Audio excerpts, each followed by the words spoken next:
Hello, a little bit about procuring cause.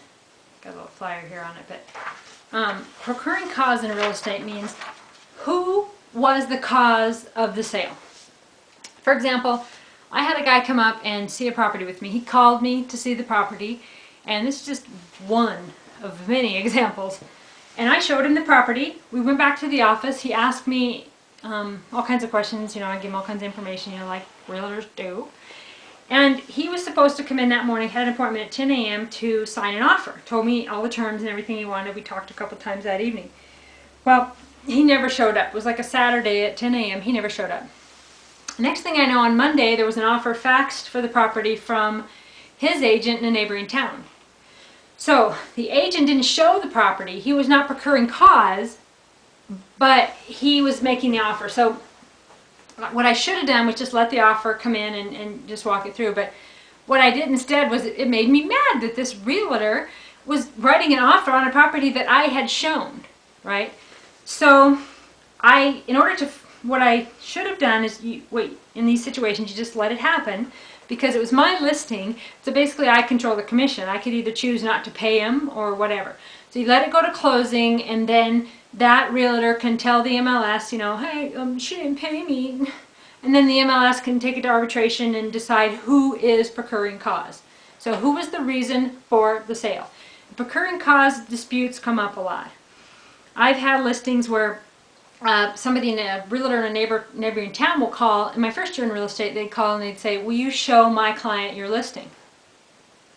Well, if I show it, I'm procuring cause. But my first year, I really wanted to make a sale.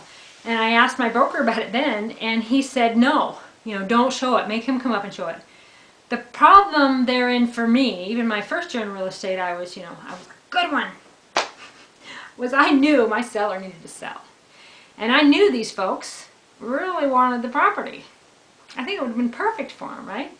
So I refused to show them, even though I know the buyer really wants it to be great for them at a great price, and the seller really wants to sell. But I say no because I'm so greedy that I won't show it on a Saturday when their agent can't show it. Well, I told my broker where to stick it. Can you imagine me doing that? So I said, nope, I'm going to show it. It's best for my consumer. That's what I'm going to do. So I showed it, and I sold it, and that's that. I was procuring cause, but the other agent got commission on the other side, and they wrote up the deal. But that was what was best for my seller. That was what was best for everybody, so I went ahead and did that. So that's a little bit about what procuring cause is, and it comes up a whole lot in real estate. There's a whole lot more to say about it, but it doesn't so much as affect the consumer, except for, if you start working with one realtor, don't jump around because it makes you look bad, really.